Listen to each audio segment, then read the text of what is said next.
യേശുക്രിസ്തുവിൻ്റെ അതിപരിശുദ്ധമായ നാമം വാഴ്ത്തപ്പെടുമാറാകട്ടെ. ദൈവത്തിൻ്റെ മാറ്റമില്ലാത്ത വചനം കേൾക്കുവാനായി ഒരുക്കത്തോടെ ഇരിക്കുന്ന വിശ്വാസികളായ എല്ലാ ദൈവമക്കൾക്കും കർത്താവായ യേശുക്രിസ്തുവിൻ്റെ വിലയേറിയ നാമത്തിൽ ഞാൻ എൻ്റെ സ്നേഹവന്ദനം അറിയിക്കുകയാണ്. ഈ ലോകത്തിൽ മനുഷ്യരായ നാം മുമ്പോട്ട് ജീവിക്കുമ്പോൾ മറ്റ് പല മനുഷ്യരോടുമുള്ള ബന്ധത്തിലാണ് നാം ജീവിക്കുന്നത്. കർത്താവായ യേശുക്രിസ്തുവിൻ്റെ വചനം കേട്ട് മാനസാന്തരത്തിൻ്റെ സൗഖ്യം അനുഭവിക്കുന്ന മനുഷ്യരുമായി നാം സംസാരിക്കും. ഈ ലോകത്തിൻ്റെ മനുഷ്യരുമായി, വചനം കേട്ട് തിരിഞ്ഞിട്ടില്ലാത്ത ഈ ലോകത്തിൻ്റെ മനുഷ്യരുമായി നാം സംസാരിക്കും. പ്രിയപ്പെട്ടവരെ, അവരോടെല്ലാം സംസാരിക്കുമ്പോൾ നാം ആശയങ്ങൾ പരസ്പരം കൈമാറും. അവരുടെ ആശയങ്ങൾ പലതും നമ്മുടെ ജീവിതത്തിലേക്ക് നാം കടമെടുക്കും. നമ്മുടെ ആശയങ്ങൾ പലതും അവരുടെ ജീവിതത്തിലേക്ക് നാം കടമെടുക്കും. അനുകരണത്തിൻ്റെ ഒരു വാസന നമ്മുടെ ജീവിതത്തിലുണ്ട്. പ്രിയപ്പെട്ടവരെ, അപ്പോഴെല്ലാം നാം ഓർത്തിരിക്കേണ്ട ഒരു കാര്യമുണ്ട്. നാം സംസാരിക്കുന്ന വാക്കുകൾ മുഖേന മറ്റുള്ളവരുടെ ജീവിതം സ്വാധീനിക്കപ്പെടുന്നുണ്ട്. നമ്മുടെ ജീവിതത്തിൻ്റെ പ്രതികരണങ്ങൾ, നാം ജീവിതത്തോട് പ്രതികരിക്കുന്ന വിധം, ഓരോ സാഹചര്യങ്ങളിലും ഇടപെടുന്ന വിധം, ഓരോ സാഹചര്യങ്ങളിലും നാം സംസാരിക്കുന്ന വാക്കുകൾ അവരുടെ ജീവിതത്തെ സ്വാധീനിക്കുന്നുണ്ട്. പ്രിയപ്പെട്ടവരെ, നാം മനസ്സിലാക്കേണ്ട ഒരു കാര്യമുണ്ട്. നമ്മുടെ സംസാരങ്ങൾ വ്യക്തമായും ഉറപ്പോടും കൂടിയതാണോ? നമുക്ക് വ്യക്തമായി ഉറപ്പുണ്ട്, വ്യക്തമായി അത് സത്യമാണ് എന്ന് തിരിച്ചറിയുന്ന കാര്യങ്ങൾ മാത്രമാണോ നാം മറ്റുള്ളവരോട് സംസാരിക്കാറ്? അതെയോ തികച്ചും ഒരു പരമാർത്ഥമാണോ അതോ സത്യമാണോ എന്ന് തിരിച്ചറിയാത്ത, വ്യക്തമായി ഉറപ്പില്ലാത്ത വാക്കുകൾ നാം മറ്റുള്ളവരോട് സംസാരിക്കാറുണ്ടോ? നാം എപ്പോഴും ചിന്തിക്കേണ്ട ഒരു കാര്യമുണ്ട്. നമ്മുടെ വായിൽ നിന്ന് വരുന്ന വാക്കുകൾ മറ്റു മനുഷ്യരുടെ ആത്മീയ ജീവിതത്തെയും ഒരുപക്ഷെ ഭൗതിക ജീവിതത്തെയും സ്വാധീനിച്ചേക്കാം. പ്രിയപ്പെട്ടവരെ, ആ രീതിയിൽ നാം ചിന്തിക്കുമ്പോൾ നമ്മുടെ വാക്കുകൾ വ്യക്തതയോടും ഉറപ്പോടും കൂടി, വ്യക്തമായി സത്യമെന്ന് തിരിച്ചറിയുന്ന വാക്കുകൾ മാത്രമേ നമ്മുടെ വായിൽ നിന്ന് വരാവൂ. യേശുക്രിസ്തു തിരുവചനത്തിൽ നമുക്ക് മാതൃകയാണ്. തിരുവചനത്തിൽ എപ്പോഴെല്ലാം യേശുക്രിസ്തു സംസാരിച്ചിട്ടുണ്ടോ, വ്യക്തമായും ഉറപ്പുള്ളതുമായ കാര്യങ്ങൾ, സ്വർഗരാജ്യത്തിൻ്റെ മർമ്മങ്ങൾ മാത്രമേ കർത്താവായ യേശുക്രിസ്തുവിടെ സംസാരിച്ചിട്ടുള്ളൂ.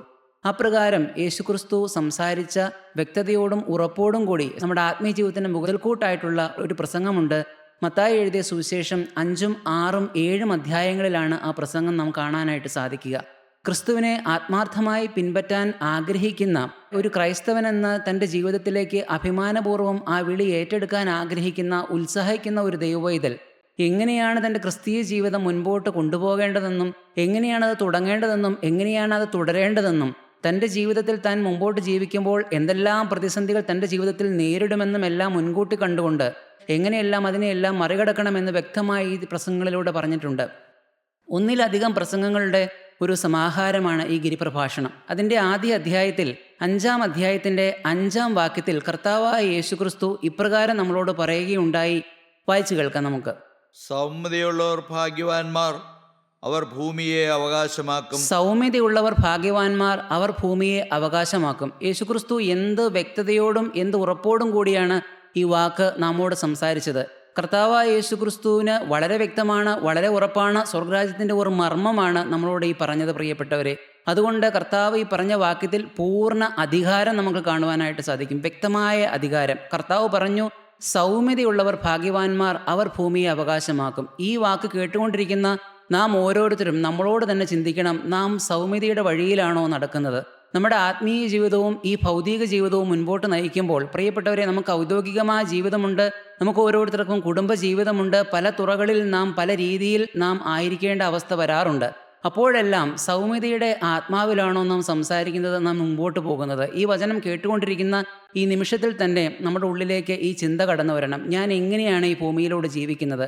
വചനം കേട്ടിട്ട് ഏറെ നാളായി, പല വചന കേൾവികളിലൂടെ നമുക്കെല്ലാവർക്കും ദൂതുകൾ ലഭിച്ചിട്ടുണ്ട്. ഞാൻ എൻ്റെ ജീവിതം ക്രമീകരിച്ചിട്ടുണ്ടോ?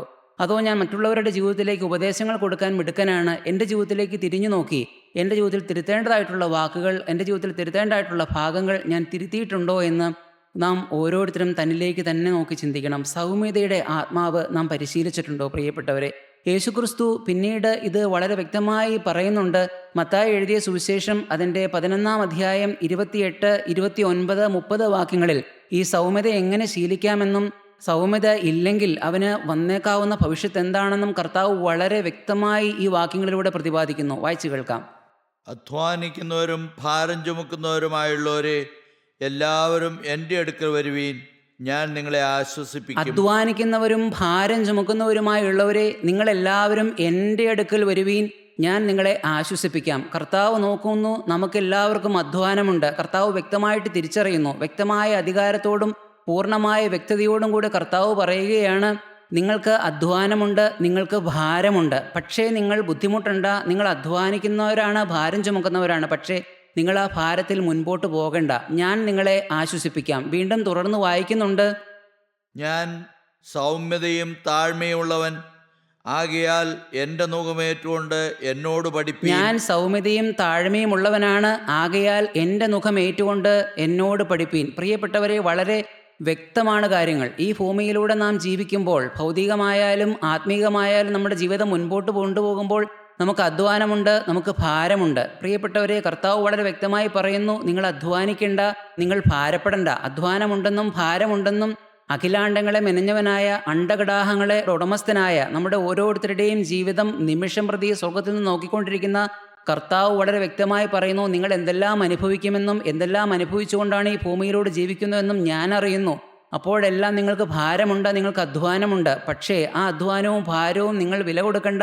നിങ്ങൾ എന്നിലേക്ക് വന്നാൽ മതി, ഞാൻ നിങ്ങളെ ആശ്വസിപ്പിക്കാം. വളരെ വ്യക്തമായി പറയുന്നു. പ്രിയപ്പെട്ടവരെ, യേശുക്രിസ്തു ഈ വാക്ക് പറഞ്ഞത് ഏതെങ്കിലും ഒരു പ്രത്യേക ജനവിഭാഗത്തോടാണോ, ഏതെങ്കിലും ദുരിതമനുഭവിക്കുന്ന ഒരു പ്രത്യേക ജനതയോടാണോ യേശുക്രിസ്തു പറഞ്ഞത്? ആകമാന ലോകത്തോടും മാനവരാശിയോടും ഒത്താകെ യേശു വിളിച്ചു പറയുകയാണ്, നിങ്ങൾക്ക് അധ്വാനമുണ്ട്, നിങ്ങൾക്ക് ഭാരമുണ്ട്, നിങ്ങൾ എൻ്റെ അടുക്കലേക്ക് വരുവീൻ, ഞാൻ നിങ്ങളെ ആശ്വസിപ്പിക്കാം. പ്രിയപ്പെട്ടവരെ, ആ വാക്യത്തിൽ നിന്ന് തുടർന്നുള്ള വാക്യത്തിൽ നമുക്ക് വളരെ വ്യക്തമായി മനസ്സിലാകും എന്തുകൊണ്ടാണ് നിങ്ങൾക്ക് ഭാരമുണ്ടാകുന്നതെന്ന്. ഭാരമെന്ന് പറയുന്നത്, പ്രിയപ്പെട്ടവരെ, നമുക്കറിയാം നമ്മുടെ ഉള്ളിൽ നിന്നാണ് ഭാരമുണ്ടാകുന്നത്. അത് ക്രമേണ നമ്മുടെ ആത്മീയ ജീവിതത്തെയും നമ്മുടെ ഭൗതിക ജീവിതത്തെയും കാർന്നു തിന്നും. നമ്മുടെ ആത്മീയ മനുഷ്യനെ അവൻ ഈ ഭാരം വരട്ടിക്കളയും. വരണ്ട ഒരു മനുഷ്യനായി നാം മുൻപോട്ട് പോകേണ്ടതായി വരും. ആത്മീയമായി ഒരിക്കലും ഉയർത്തെഴുന്നേൽക്കാൻ പറ്റാത്ത ഒരവസ്ഥയിലേക്ക് നമ്മുടെ ആത്മീയം പട്ടുപോകുന്ന ഒരവസ്ഥയാണ് ഭാരം നമ്മുടെ ജീവിതത്തിൽ വരുമ്പോൾ സംഭവിക്കുക. പ്രിയപ്പെട്ടവരെ, നാം ഓരോരുത്തരും മനസ്സിലാക്കണം, യേശുക്രിസ്തു പറഞ്ഞത് നാം ഓരോരുത്തരോടുമാണ്. വചനം കേട്ട് പാരമ്പര്യമുള്ള ദീർഘനാളായി വചനം കേട്ടുകൊണ്ടിരിക്കുന്ന നമ്മളോട് കർത്താവായ യേശുക്രിസ്തു ഇന്ന് പറഞ്ഞുകൊണ്ടിരിക്കുന്നു, നിങ്ങൾ അധ്വാനിക്കേണ്ട, നിങ്ങൾ ഭാരപ്പെടേണ്ട, നിങ്ങളെ ഞാൻ ആശ്വസിപ്പിക്കാം. ഒരുപക്ഷെ നിങ്ങൾ യാത്ര ചെയ്യുമ്പോഴായിരിക്കാം ഈ വചനം നിങ്ങൾ കേൾക്കുന്നത്. നിങ്ങളുടെ ഓഫീസിലിരുന്ന് നിങ്ങൾ ജോലി ചെയ്യുമ്പോഴായിരിക്കാം ഈ വചനം നിങ്ങൾ കേൾക്കുന്നത്. നിങ്ങളുടെ അടുക്കളയിലിരുന്ന് നിങ്ങൾ പാചകം ചെയ്യുമ്പോഴായിരിക്കാം നിങ്ങൾ ഈ വചനം കേൾക്കുന്നത്. കർത്താവ് പറയുന്ന ഒരു കാര്യമുണ്ട്, ഏത് സമയത്തായാലും കർത്താവായ യേശുക്രിസ്തു നിങ്ങളുടെ അടുക്കലുണ്ട്. നിങ്ങളിപ്പോൾ നിങ്ങളുടെ ഹൃദയത്തെ താഴ്ത്തുകയാണെങ്കിൽ, യേശുക്രിസ്തുവിൻ്റെ അടുക്കിലേക്ക് ഞാൻ ഭാരമനുഭവിക്കുന്നു എന്നൊന്ന് പറഞ്ഞ് താഴ്ന്ന് ചെല്ലുകയാണെങ്കിൽ നിങ്ങൾക്ക് സൗമ്യത തരും. പ്രിയപ്പെട്ടവരെ, വളരെ വ്യക്തതയോടെ യേശു പറയുന്നു, ഈ ലോകത്തിൽ നമുക്ക് അധ്വാനമുണ്ട്. എന്തുകൊണ്ട് ഭാരമുണ്ടാകുന്നു? എന്തുകൊണ്ടാണ് നിങ്ങൾ അധ്വാനിക്കേണ്ടി വരുന്നത്? പ്രിയപ്പെട്ടവരെ, നാം ഓരോരുത്തരും മുൻപോട്ട് ജീവിക്കുമ്പോൾ നാം നമ്മെ തന്നെ ശ്രേഷ്ഠരായി കണ്ടുകൊണ്ടാണ് ഈ ഭൂമിയിൽ ജീവിക്കുന്നത്. നമുക്ക് തന്നെ ഒരു മാർക്കറ്റുണ്ട്. നമ്മൾ തന്നെ ശ്രേഷ്ഠരായി നിൽക്കുന്നു. നാം പറയുന്ന അഭിപ്രായങ്ങൾ, നാം പകർന്നു കൊടുക്കുന്ന ആലോചനകൾ അന്തിമമാണ് എന്നുള്ള വിചാരത്തിലാണ് നാം ഈ ഭൂമിയിൽ ജീവിക്കുന്നത്. അങ്ങനെ മുൻപോട്ട് ജീവിക്കുമ്പോൾ ആരെങ്കിലും നമ്മെ ഒന്ന് താഴ്ത്തിയാൽ നമുക്ക് ഭാരം വരുന്നുണ്ടോ? അതോ താഴാൻ പൂർണ്ണ മനസ്സാണോ? നമുക്ക് എന്തുകൊണ്ട് ഭാരം വരുന്നു? പ്രിയപ്പെട്ടവരെ, നമ്മുടെ സ്വയം മുൻപിലുണ്ട്.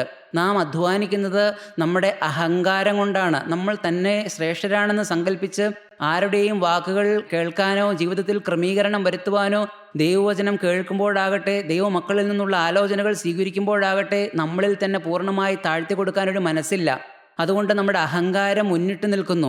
അതുകൊണ്ട് വ്യക്തമായി കർത്താവ് പറയുകയാണ്, നിങ്ങൾക്ക് അധ്വാനമുണ്ട്. നിങ്ങൾക്ക് എന്തുകൊണ്ടാണ് അധ്വാനം വരുന്നത്?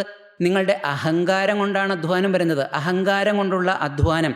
തങ്ങളെക്കാൾ ബുദ്ധിയുള്ള ഒരു മനുഷ്യരെ കാണുമ്പോൾ ബുദ്ധിമാനെന്ന് ചിന്തിക്കുന്ന ഒരു മനുഷ്യന് ഉറക്കമില്ലാത്ത രാത്രിയാണോ ഉണ്ടാകുന്നത്? ചിന്തിച്ചു നോക്കണം. നമ്മളെക്കാൾ പരിഷ്കാരമുള്ള ഒരു മനുഷ്യനെ കാണുമ്പോൾ പ്രിയപ്പെട്ടവരെ, നമുക്ക് ഉറക്കമില്ലാത്ത രാത്രിയാണോ നമുക്കുണ്ടാകുന്നത്? തങ്ങളെക്കാൾ നല്ല ജോലിയുള്ള ഉയർന്ന ശമ്പളമുള്ള ഒരു ഉദ്യോഗസ്ഥനെ കാണുമ്പോൾ പ്രിയപ്പെട്ടവരെ, നമുക്ക് സമാധാനമായി ആ മനുഷ്യന് വേണ്ടി ഒന്ന് പ്രാർത്ഥിക്കുവാനോ, ആ മനുഷ്യന് വേണ്ടി നന്മയെ ആശംസിക്കുവാനോ 100% വിശ്വസ്തയോടെ നമുക്ക് സാധിക്കുന്നുണ്ടോ? നാം ചിന്തിച്ചു നോക്കണം. എന്തുകൊണ്ടാണ് സാധിക്കുന്നില്ലെങ്കിൽ നാം വചനം കേൾക്കുന്നവരെന്ന് പറഞ്ഞ് നമുക്ക് മാർക്കിടേണ്ട, മുൻപോട്ട് കയറ്റി നിർത്തേണ്ട യാതൊരു കാര്യവുമില്ല. നമുക്ക് വളരെ വ്യക്തമായി അഹങ്കാരമുണ്ട് എന്ന് നാം ഓരോരുത്തരും തിരിച്ചറിയണം. പ്രിയപ്പെട്ടവരെ, ഉറക്കമില്ലാത്ത രാത്രികളാണോ? നമുക്ക് അഹങ്കാരമുണ്ട് എന്ന് നാം തിരിച്ചറിയണം. ഈ അഹങ്കാരം കൊണ്ട് നാം വലയണ്ട. കർത്താവായ യേശുക്രിസ്തു നമ്മളോട് പറയുന്നു, ഞാൻ നിങ്ങൾക്ക് സൗമ്യത തരാം. കാരണം ഞാൻ സൗമ്യതയുള്ളവനും ഞാൻ താഴ്മയുള്ളവനുമാണ്. യേശുക്രിസ്തു വളരെ വ്യക്തമായിട്ടാണ് പറയുന്നത്. എന്താണ് സൗമ്യതയുള്ളവൻ്റെ ലക്ഷണം? സൗമ്യതയുള്ളവൻ തന്നിലേക്കാൾ ഉന്നതൻ ആരാണെന്ന് ഒരിക്കലും ചിന്തിക്കുന്നില്ല. തന്നേക്കാൾ ശ്രേഷ്ഠൻ ആരാണെന്ന് ഒരിക്കലും സൗമ്യതയുള്ളവൻ ചിന്തിക്കുന്നില്ല. ആർക്കാണ് എന്നെ ആദരിക്കാൻ വിഷമം? ഒരു സ്റ്റേജിലേക്കോ അല്ലെങ്കിൽ ഒരു വേദിയിലേക്ക് നാം കടന്നു ചെല്ലുമ്പോൾ, ഒരാൾക്കൂട്ടത്തിലേക്ക് നാം കടന്നു ചെല്ലുമ്പോൾ, പ്രിയപ്പെട്ടവരെ, ഒരു സൗമ്യതയുള്ള മനുഷ്യൻ ചിന്തിക്കുന്നില്ല ആർക്കാണ് എന്നെ ആദരിക്കാൻ വിഷമം, ആരെല്ലാമാണ് എന്നെ ആദരിക്കുന്നതെന്ന് അവൻ്റെ പ്രശ്നമല്ല. അവൻ മുൻപിലോട്ട് ചിന്തിച്ചുകൊണ്ടിരിക്കും. പുറമേ ഉള്ളവർ അല്പം ഒന്ന് മാറ്റി നിർത്തിയെന്ന് വരാം. നീ ഈ സാഹചര്യത്തിന് ഫിറ്റല്ല, നീ ഇപ്പോൾ സംസാരിക്കണ്ട എന്ന് പറഞ്ഞ് നമ്മെ ഒന്ന് പുറകിലേക്ക് മാറ്റി നിർത്തിയെന്ന് വരാം. അപ്പോൾ സൗമ്യതയുള്ളവന് പെറുപെറുപ്പ് വരുമോ?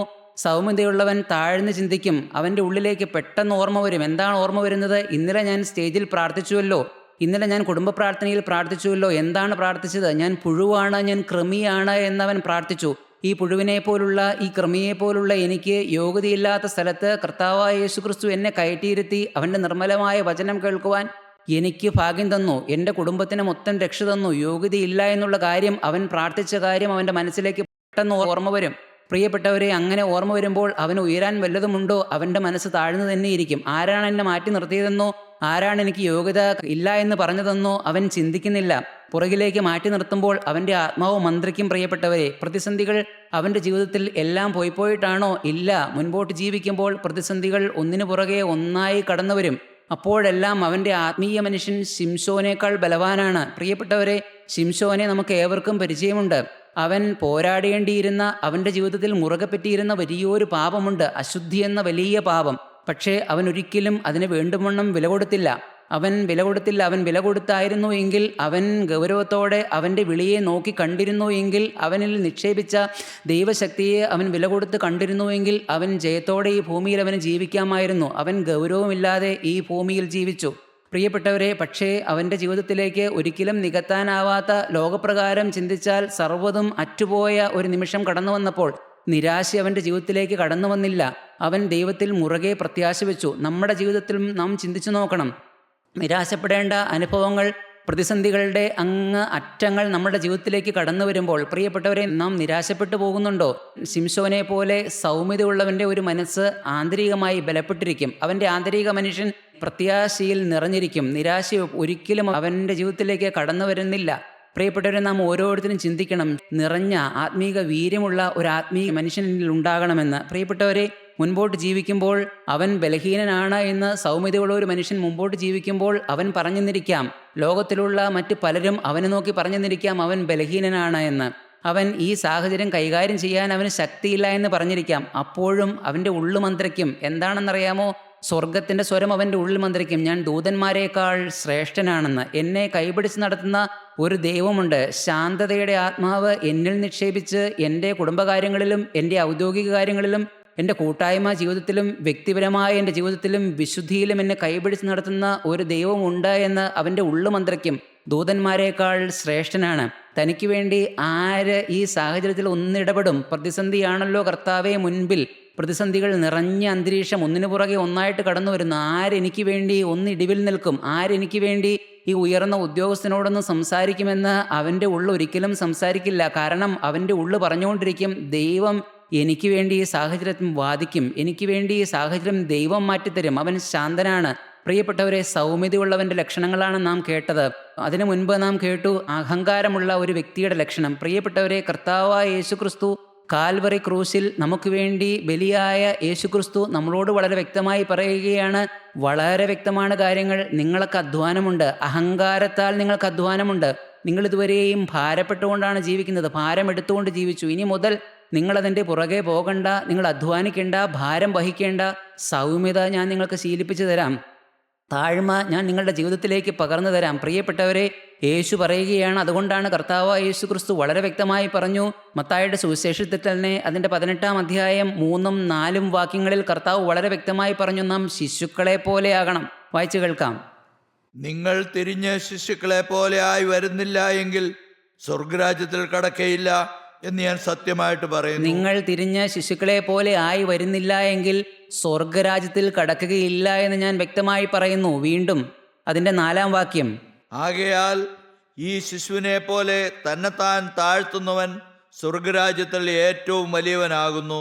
തന്നെത്താൻ താഴ്ത്തുന്നവൻ സ്വർഗരാജ്യത്തിൽ ഏറ്റവും വലിയവനാകുന്നു. സ്വർഗരാജ്യത്തിൻ്റെ മർമ്മം, പ്രിയപ്പെട്ടവരെ, തൊട്ടിലിൽ കിടക്കുന്ന ഒരു ശിശു ചിന്തിക്കുമോ, ഞാൻ എന്ത് കേമനാണ്, ആരെല്ലാമാണ് എന്നെ ആദരിക്കുന്നത്, എൻ്റെ ഒപ്പം തൊട്ടിലിൽ കിടക്കുന്ന മറ്റ് ശിശുക്കൾ എന്നേക്കാൾ കേമനാണോ, അവൻ മുൻപോട്ട് പോയോ, അതോ ഞാൻ അല്പം പുറകിലായി പോയോ, ഒന്നും ചിന്തിക്കുന്നില്ല. ആ കുഞ്ഞ് ശാന്തനാണ്. കർത്താവായ യേശു പറയുന്നു, നിങ്ങൾ തിരിഞ്ഞ ശിശുക്കളെ പോലെ ആകണമെന്ന്. വളരെ വ്യക്തമായ സ്വർഗരാജ്യത്തിൻ്റെ മർമ്മമാണ് പ്രിയപ്പെട്ടവരെ. സ്വർഗരാജ്യത്തിൽ ഏറ്റവും മുൻപൻ ഈ ശിശുഹൃദയം പാലിച്ചവനാണ്. പ്രിയപ്പെട്ടവരെ, ഒരിക്കലും കേമനാണ് എന്നുള്ള ഒരു തോന്നൽ ആ കുഞ്ഞിനെ ബാധിക്കുന്നേയില്ല, ആ കുഞ്ഞിൻ്റെ ഉള്ളിലേക്ക് വരുന്നില്ല. നമുക്ക് ഏവർക്കും അറിയാം മോശയുടെ കാര്യം. പഴയ നിയമത്തിൽ ആദ്യമേ മോശയുടെ തിരഞ്ഞെടുപ്പ് നടക്കുമ്പോൾ പ്രിയപ്പെട്ടവരെ, മോശ സൗമ്യനല്ലായിരുന്നു. അവൻ മിസ്രയീം ദേശത്ത് രാജകൊട്ടാരത്തിൽ വളർത്തപ്പെട്ട സാഹചര്യത്തിൽ അവൻ സൗമ്യനല്ലായിരുന്നു. അവൻ സൗമ്യത ശീലിച്ചിരുന്നില്ല. അവൻ തൻ്റെ മാർഗത്തിനൊത്ത് തൻ്റെ ഉള്ളിലേക്ക് വരുന്ന ചിന്ത, പൊടുന്നനെ ഏത് സാഹചര്യത്തിൽ എങ്ങനെ പെരുമാറണം, അവൻ തന്നെ തീരുമാനിച്ചു. അവൻ തന്നെ തീരുമാനങ്ങൾ എടുക്കുന്നു, അത് അവൻ നടപ്പിൽ വരുത്തുന്നു. നമുക്ക് വായിച്ചു കേൾക്കാം പുറപ്പാട് പുസ്തകം അതിൻ്റെ 2-ാം അധ്യായം 11-12 വാക്യങ്ങൾ. ആ കാലത്ത് മോശ മുതിർന്ന ശേഷം അവൻ തൻ്റെ സഹോദരന്മാരുടെ അടുക്കൽ ചെന്ന് അവരുടെ ഭാരമുള്ള വേല നോക്കി തൻ്റെ സഹോദരന്മാരിൽ ഒരു എബ്രായനെ ഒരു മിസ്രൈമ്യൻ അടിക്കുന്നത് കണ്ടു. അവൻ അങ്ങോട്ടും ഇങ്ങോട്ടും നോക്കിയിട്ട് ആരുമില്ലെന്ന് കണ്ടപ്പോൾ മിസ്രയീമിനെ അടിച്ചു കൊന്നു, മണലിൽ മറവ് ചെയ്തു. പ്രിയപ്പെട്ടവരെ, മോശ നോക്കിക്കാണുകയാണ്. ദൈവത്തിൻ്റെ ജനത്തോട് മോശയ്ക്ക് സ്നേഹമുണ്ട്, മോശയ്ക്ക് അടങ്ങാത്ത അഭിവാഞ്ചയുണ്ട്, അവരെ രക്ഷിക്കണമെന്ന ആഗ്രഹമുണ്ട്. അവരനുഭവിക്കുന്ന ഈ ദുരിതത്തിൽ മോശയ്ക്ക് ബുദ്ധിമുട്ടുണ്ട്. മോശ മുൻപോട്ട് പോവുകയാണ്. അപ്പോൾ ഒരു മിസ്രൈമൻ ഒരു എബ്രായനെ അടിക്കുന്നത് കണ്ടു. തൻ്റെ സ്വന്തം വർഗത്തിൽപ്പെട്ട എബ്രായ ജാതിക്കാരനെ ഒരു മിസ്രൈമൻ അടിക്കുന്നത് കണ്ടു. ഉടൻ മോശയുടെ ജീവിതത്തിലേക്ക്, സൗമ്യനല്ലായിരുന്ന മോശയിലേക്ക്, സ്വയം വ്യാപരിച്ചിരുന്ന മോശയുടെ ഹൃദയത്തിലേക്ക് പ്രിയപ്പെട്ടവരെ ചിന്തകൾ വന്നു. അവനെ അടിച്ചു കൊല്ലണം, അവൻ ശിക്ഷ അനുഭവിക്കണം. അവൻ വിധിച്ചു കഴിഞ്ഞു, അത് നടപ്പിലാക്കിയും കഴിഞ്ഞു. അവൻ പ്രിയപ്പെട്ടവരെ സൗമ്യതയുടെ ആത്മാവ് പരിശീലിച്ചില്ല. നാം ഓരോരുത്തരും ചിന്തിക്കണം, പ്രതിസന്ധികൾ നമ്മുടെ ജീവിതത്തിലേക്ക് കടന്നു വരുമ്പോൾ ഈ അവസ്ഥയിലാണോ നാം പ്രതികരിക്കുന്നത്? ഒരുപക്ഷെ ദൈവമക്കളെ കാണുമ്പോഴെല്ലാം നമ്മൾ സമാധാനത്തിൻ്റെ വർത്തമാനങ്ങൾ പറഞ്ഞു എന്ന് വരാം.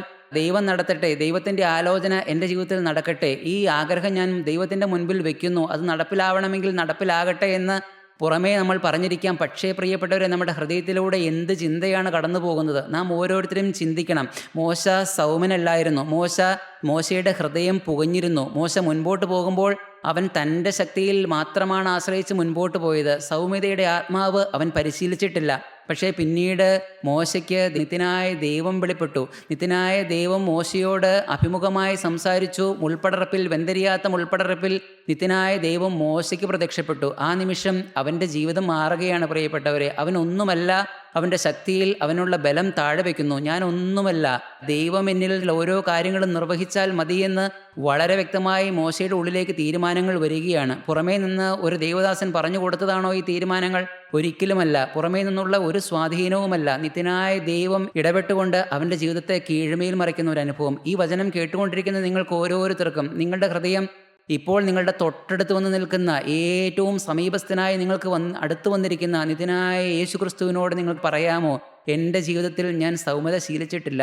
ഞാൻ അഹങ്കാരമെന്ന, സ്വയശക്തി എന്ന, തൻ്റെ ഇടമെന്ന ഭാരം വലിച്ചുകൊണ്ടാണ് ഇത്രയും നാൾ ജീവിച്ചിരുന്നത്.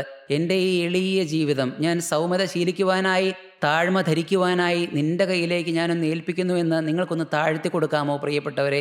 യേശുക്രിസ്തു നിങ്ങളുടെ ജീവിതത്തോട് സംസാരിക്കും. കാൽവറി ക്രൂശ് നിങ്ങളുടെ ജീവിതത്തിൽ യാഥാർത്ഥ്യമായി കടന്നു വരും. മോശയുടെ ജീവിതം അന്നു മുതൽ മാറുകയാണ്. പിന്നീട് മോശയുടെ ജീവിതത്തിൽ പ്രിയപ്പെട്ടവരെ പ്രതിസന്ധികൾ കടന്നു വരുന്നുണ്ട്. അപ്പോഴെങ്ങനെയാണ് മോശ പ്രതികരിച്ചതെന്ന് നമുക്കൊന്ന് നോക്കാം. സംഖ്യാപുസ്തകം അതിൻ്റെ 12-ാം അധ്യായം 1-2 വാക്യങ്ങളിൽ മോശയുടെ പ്രതികരണം നമുക്ക് കാണാം. മോശ ഒരു കൂശസ്ത്രീയെ വിവാഹം ചെയ്തിരുന്നതുകൊണ്ട് കൂശസ്ത്രീ നിമിത്തം മിര്യാമും അഹ്റോനും അവന് വിരോധമായി സംസാരിച്ചു. മോശയുടെ സഹോദരന്മാരാണ്, മൂത്ത സഹോദരങ്ങളാണ് മിര്യാമും അഹ്റോനും. സഹോദരങ്ങളാണെന്ന് പറഞ്ഞിട്ട് ഒന്നും ഒരു കാര്യവുമില്ല. അവർ അധികാരമോഹികളാണ്. അവർ കൂശസ്ത്രീയുടെ കാര്യം പറഞ്ഞ് മോശയോട് സംസാരിക്കുന്നുണ്ട് എങ്കിലും അതൊന്നും ആയിരുന്നില്ല അവരുടെ ഹൃദയത്തെ മതിച്ചിരുന്ന കാര്യം. മോശയോട് മാത്രം ദൈവം സംസാരിക്കുന്നു, എന്തുകൊണ്ട് ഞങ്ങളോട് സംസാരിക്കുന്നില്ല? ഞങ്ങളും യോഗ്യരല്ലേ? പ്രായത്തിൽ, ഞങ്ങൾ ആത്മീയത്തിൽ ഞങ്ങളെക്കാൾ താഴ്ന്നവനല്ലേ മോശ? അവരുടെ ജീവിതത്തിലേക്ക് ചോദ്യങ്ങൾ വരികയാണ്. താഴ്ന്നവനല്ലേ എങ്കിൽ കൂടിയും ഒപ്പത്തിനൊപ്പം ഞങ്ങൾക്ക് നിൽക്കാൻ അർഹതയില്ലേ? ഒട്ടനവധി ഭാരങ്ങൾ, പിറുപിറുപ്പുകൾ അവരുടെ ജീവിതത്തിലേക്ക് വരികയാണ്. പ്രിയപ്പെട്ടവരെ, മോശ എന്താണ് ചെയ്തത്? മോശയ്ക്ക് സ്വർഗത്തിൽ നിന്നൊരു സർട്ടിഫിക്കറ്റ് അയച്ചു കൊടുത്തു. 3-ാം വാക്യത്തിൽ ആ സർട്ടിഫിക്കറ്റ് നമുക്ക് വായിച്ചു കേൾക്കാം. 3-ാം വാക്യം: മോശ എന്ന പുരുഷനോ ഭൂതലത്തിലുള്ള സകല മനുഷ്യരിലും അതിസൗമ്യനായിരുന്നു. പ്രിയപ്പെട്ടവരെ, നമ്മൾ ആദ്യം വായിച്ചു കേട്ട ഭാഗത്ത് മോശ സൗമ്യത ശീലിച്ചിട്ടില്ല. അതിൻ്റെ ഇടയിൽ നിത്യനായ ദൈവത്തെ അവൻ കണ്ടു പരിചയിച്ചു. നിത്യനായ ദൈവത്തിൻ്റെ സ്വഭാവം അവന് മനസ്സിലായി. അവൻ്റെ ജീവിതത്തെ അടിമുടി മാറി. ഇന്നവൻ സൗമ്യത ശീലിച്ചു. സ്വർഗം അവനെ സാക്ഷ്യപ്പെടുത്തുന്നു, സർട്ടിഫിക്കറ്റ് കൊടുക്കുന്നു. ഈ ഭൂമുഖത്ത് ജീവിച്ചിട്ടുള്ള ഏവരിലേക്കാളും മോശ അതിസൗമ്യനെന്ന്. പ്രിയപ്പെട്ടവരെ, ഈ ഒരു അംഗീകാര പത്രം നാം ഏവരും കൊതിക്കണം. നമ്മുടെ ആത്മീയ ജീവിതം മുൻപോട്ട് കടന്നു പോകുമ്പോൾ, നാം പ്രിയപ്പെട്ടവരെ കൂട്ടായ്മയിലേക്ക് കടന്നു വരുമ്പോൾ ഈ ഒരു സർട്ടിഫിക്കറ്റ് നാം കൊതിച്ചുകൊണ്ട് വരണം. വീണ്ടും മോശയുടെ ജീവിതത്തിലേക്ക് പ്രതിസന്ധികൾ കടന്നു വരുന്നുണ്ട്. നിത്യനായ ദൈവത്തെ ഈ പ്രതിസന്ധികൾ വരുമ്പോഴെല്ലാം അവൻ ആശ്രയിക്കുകയാണ്. അവൻ്റെ സ്വയം ഒട്ടും മുന്നിലേക്ക് വരുന്നില്ല. അവൻ്റെ സ്വയം താഴ്ത്തി നിന്ന് ആ സാഹചര്യങ്ങളെ കൈകാര്യം ചെയ്യാൻ സ്വർഗമാണ് അവൻ്റെ കൃപ കൊടുക്കുന്നത്. നിത്യനായ ദൈവം അവൻ്റെ ഹൃദയത്തിലേക്ക് കടന്നു വന്നു. അവൻ്റെ ഹൃദയത്തിലിരുന്ന് സംസാരിക്കുകയാണ്. അവൻ ഏകനായിരിക്കുമ്പോഴെല്ലാം ഹൃദയത്തിൽ സംസാരിക്കുകയാണ്. ഈ വഴിയെ സഞ്ചരിച്ചു കൊള്ളണം. ഇപ്പോൾ നീ സംസാരിക്കണ്ട. ഇപ്പോൾ നീ ശാന്തനായി ഇരുന്നു കൊള്ളുക. ഈ സാഹചര്യത്തെ ഞാൻ നിനക്ക് വ്യക്തമായി മാറ്റിത്തരാം. ഈ പ്രതികൂലം നിറഞ്ഞ സാഹചര്യത്തിനെ ഞാൻ നിനക്ക് മാറ്റിത്തരാം. ദൈവം വ്യക്തമായി മോശയോട് സംസാരിക്കുകയാണ്. വീണ്ടും മോശയ്ക്ക് എതിർപ്പ് വന്നു. എവിടെയാണെന്നറിയാമോ? വീണ്ടും വായിച്ചു കേൾക്കാം. സംഖ്യാപുസ്തകം അതിൻ്റെ 16-ാം അധ്യായം 4-ാം വാക്യത്തിൽ മോശയ്ക്ക് വീണ്ടും എതിർപ്പുകൾ വരുന്നുണ്ട്. അന്ന് ആദ്യം എതിർപ്പ് വന്നത് സഹോദരങ്ങളിൽ നിന്നായിരുന്നു. സ്വന്തം സഹോദരൻ മിര്യാമിൽ നിന്നും അഹരോനുമായിരുന്നു. ഇന്ന് സഭയുടെ കൂട്ടത്തിൽ നിന്ന് കൂടെ നടത്താൻ നിയോഗിച്ചിരിക്കുന്ന, കൂടെ നടന്നിരുന്ന കൂട്ടാളികളിൽ നിന്ന് മോശയ്ക്ക് എതിർപ്പ് വരികയാണ്. 16-ാം അധ്യായം 4-ാം വാക്യം. ഇത് കേട്ടപ്പോൾ മോശ കവിണ്ണു വീണു. സാഹചര്യം ഞാൻ വ്യക്തമാക്കി തരാം.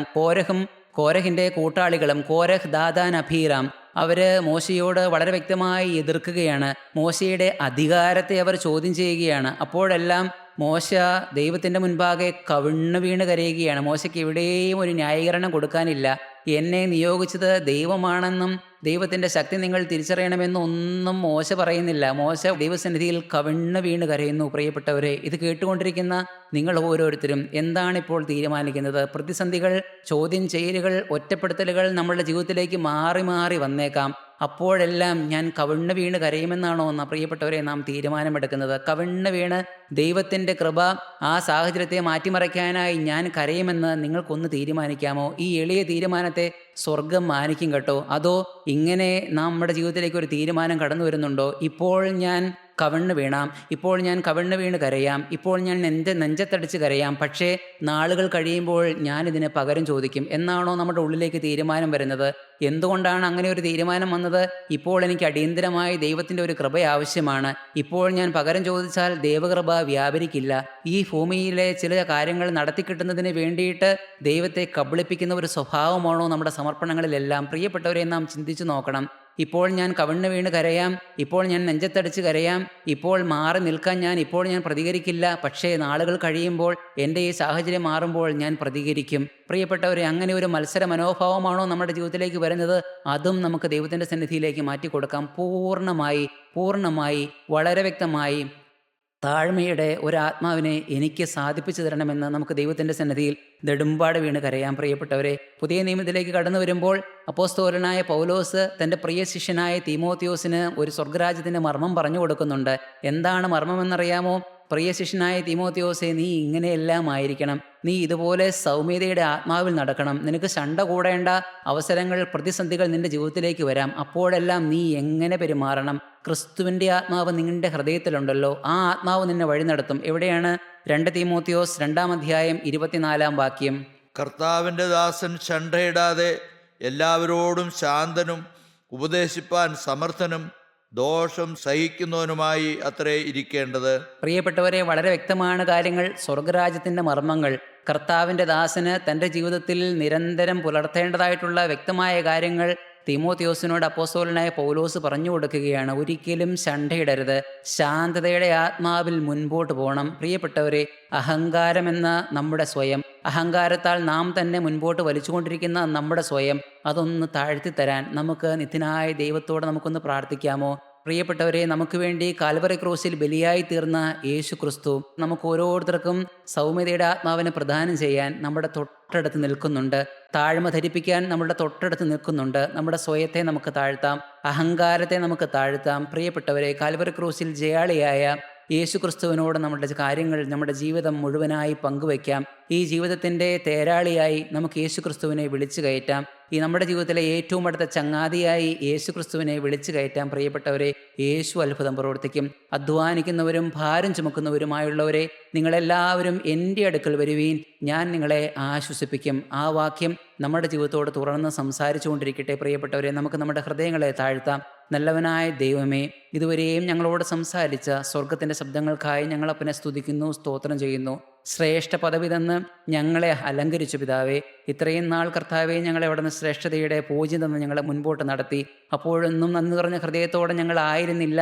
എങ്കിലും ഇപ്പോൾ ഞങ്ങളുടെ ഹൃദയത്തെ ഞങ്ങൾ താഴ്ത്തുന്നു. ഞങ്ങളിലുള്ള അഹങ്കാരത്തെ ഞങ്ങൾ തിരിച്ചറിയുന്നു കർത്താവെ. വ്യക്തമായി താഴ്മ ധരിക്കുവാൻ, സൗമ്യത ധരിക്കുവാൻ ഞങ്ങൾ തീരുമാനിക്കുന്നു. ഇന്നു മുതൽ എൻ്റെ ഹൃദയത്തെ, ഞങ്ങൾ ഓരോരുത്തരുടെയും ഹൃദയത്തെ ഞങ്ങൾ താഴ്ത്തുന്നു. കർത്താവെ, നീ പ്രസാദിക്കണമേ. നീ ഞങ്ങളിലേക്ക് ഇറങ്ങി വരണമേ. ഞങ്ങളുടെ ജീവിതത്തെ പുതുക്കി മെനയണമേ. സകലവും ഞങ്ങൾക്കായി ജീവനെ തന്ന യേശുവിൻ്റെ അതിപരിശുദ്ധമായ നാമത്തിൽ തന്നെ യാചിക്കുന്നു. കൃപയോടെ കേട്ട് തിരുവുള്ളം പോലെ മാത്രം ഉത്തരമരുളുമാറാകണമേ. ആമീൻ.